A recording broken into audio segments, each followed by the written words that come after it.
What's going on, guys? It's your boy, Johnny Liquidator, coming back with breaking news hot off the press. So it looked like the Indiana Fever will be waiving DeWanna Bonner. Guys, for this one here, we got to go all the way up to Indy. Let's get it. Let's go.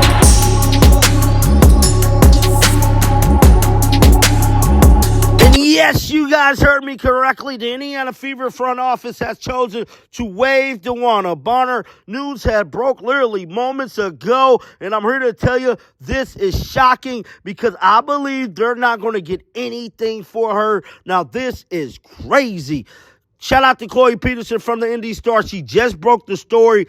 It's being reported that unable to find a suitable trade, Indiana Fever to waive DeWanna Bonner and re-sign AARI Mitchell. Now, I told you guys late last week that AARI Mitchell was going to come back. That was word on the street that she was going to come back. She was holding out. She did a gentleman handshake with the Indiana Fever, which is great that Ari McDonald is about to be signed to the Fever. But we have an even more major issue because as of right now, they wasn't struggling at the guard position. They're struggling bad at the forward position. Dante's leaving. Guys, they need to sign another hardship player.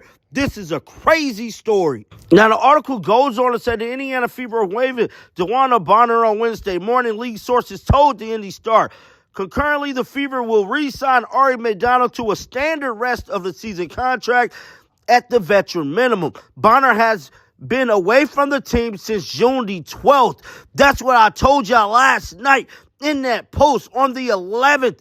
It was her pretty much saying goodbye to this damn basketball team. I told y'all that post was symbolic and definitely telling us that she was leaving, bruh. Now, it went on to say Bonner did not intend to return to the Fever in 9 games with the Fever. Bonner averaged 7 points and 3.8 rebounds in about 21 minutes, bruh. Bonner, a 16-year veteran standing at 6'4", was a converted free agent signing with the Fever back in February, and the Indiana hoped that she would bring some veteran leadership to the young core. Now, I'm here to tell you, we all wanted her to bring some veteran leadership. Now, I'm not sure she did that, but what she did was simply diabolical, bro. I ain't never seen nothing like it. Now, Bonner then requested a trade. According to league sources, Indiana looked for trade opportunities, but the size of Bonner's contract and the fact it's only 14 games into the season made it difficult to find a suitable team, which is so damn crazy to me that they're finna get nothing for her, bro.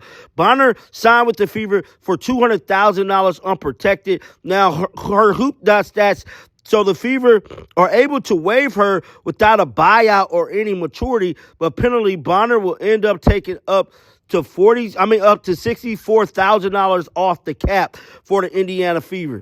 Now Bonner will hit the waiver wire for 48 hours, which will allow a team to pick her up and assume her contract. If she is not claimed on waivers within those 48 hours, she will become an unrestricted free agent and be able to sign with any team for as low as the prorated veteran minimum. Waiving Bonner will free up the cap space, like I stated, but the Indiana is set to sign Ari McDonald, who will sign for the prorated veteran minimum of around $54,000. That is on top of the $6,000 she made while on hardship contract with the Fever. She only made $6,000 for that week. That's freaking crazy. But with all that being said, man, look like DeWanna Bonner saga is over. And for us to not get none for it is crazy in itself. But to each his own, man. At least she getting the hell out of Dodge, getting rid of some of these bad apples. But one thing I can tell you guys is that as more news come out about this, I will let you know. Moving on to another story, we got Skylar Diggins-Smith kind of reacting to the beating Kelsey Mitchell and Leah Boston put on him last night. Let's check out some of that footage.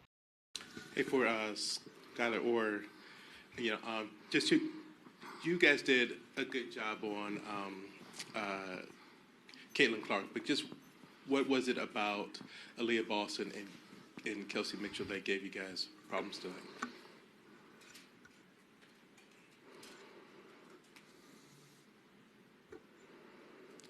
For either Skylar or for NECA, sorry.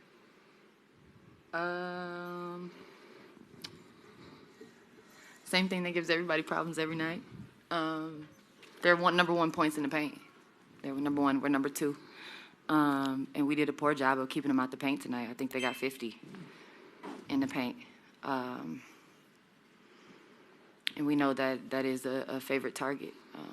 Like you said, we locked into Kaylin Clark. We threw different coverages, and we got her with 8 turnovers. That's what we wanted. And Aaliyah Boston, we know is her favorite target, and she got loose. I think we conceded a lot of offensive rebounds in the first half. That hurt us a lot. It hurt us a lot. I think it was 9 at halftime. I think the rebounds was 25-9. I was very complimentary of our rebounding last game. I did not feel that way tonight. So credit to them. I thought they out-teamed us tonight a little bit too. I thought they were quicker to 50-50 balls, to the old board, securing a rebound. They were more physical than we were. I thought they were better than us in every category tonight, and it's unacceptable, especially coming off, the way we have been trending playing. Thought we did a great job again to the free throw line tonight, attacking there. But yeah, when you talk about Kelsey Mitchell and Leah Boston, they're tough matchups for anybody. And when you're paying as much attention as you is to one player, everybody in this league plays basketball. And so tonight was a night where, Kels, she's a tough player when she gets into a rhythm.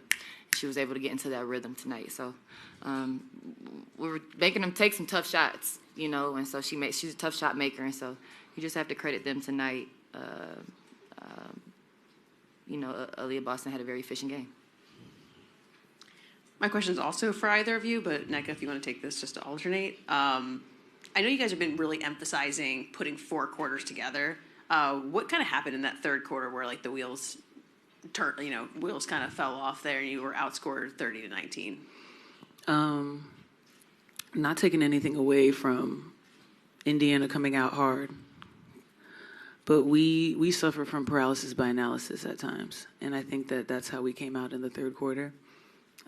It started with me, I think overthinking just moments in the game that should just be instinctual, and then that causes second guessing on circumstances and situations where we find are really our strengths when we don't think so much. And you can't do that against a team like this, They came out hard. We did not. And when that happens, you're going to be working from behind the whole time. Skylar, early on in the game especially, you guys were 1 for 10 from three-point range. You kind of corrected it in the second half, but just early on, shots aren't going down for you guys. They are for them. Is it just kind of, a rule of averages? Great shots.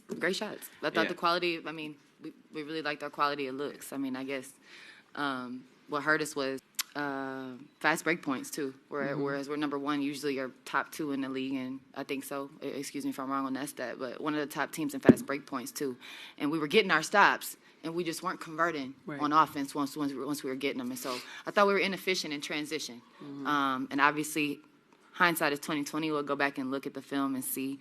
But that just goes back to the statement I said. I thought they did everything better than us tonight. So I don't want to take away anything what they did well. But yeah, I thought we were at a point we were getting our stops. We were making them take the shots that we wanted to, and then I feel like we weren't converting. And so between points in the paint, not converting, and I thought we had some great looks that just didn't fall. I thought we shared the basketball like we normally do. We just couldn't get them to fall. Nneka, just going back on the rebound, was that anything they were doing, or was just more they wanted it more and they were more physical?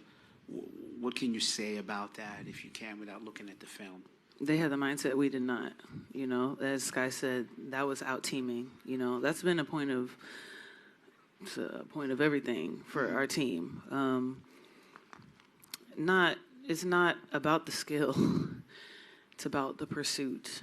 And that is something that we've been trying to get better at. We had been getting better at. We were trending in that direction, but today it was not it at all. And it starts with me. And we have a front court that needs to be better in that regard, And they had a group of people that just wanted the ball more. And so when you're pursuing it and when you're being aggressive in that way, a lot of times the ball bounces your way. You get rewarded for that type of aggression.